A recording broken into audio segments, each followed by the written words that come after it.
We generate power with every step, every gesture, yet most of it vanishes into the air. What if we could capture even a fraction?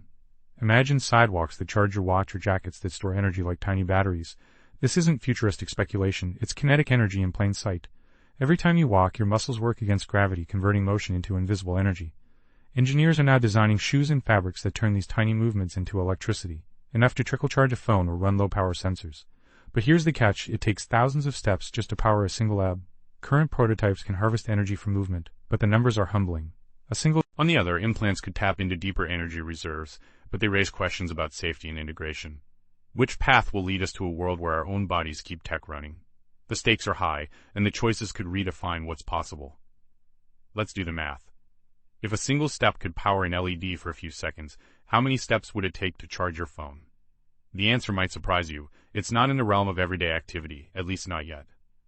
Current tech is more about trickle-charging or running low-power devices than replacing your wall outlet.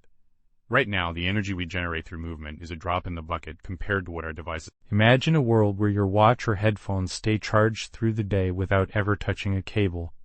It's not science fiction anymore, just a matter of scaling up the technology and making it practical for everyday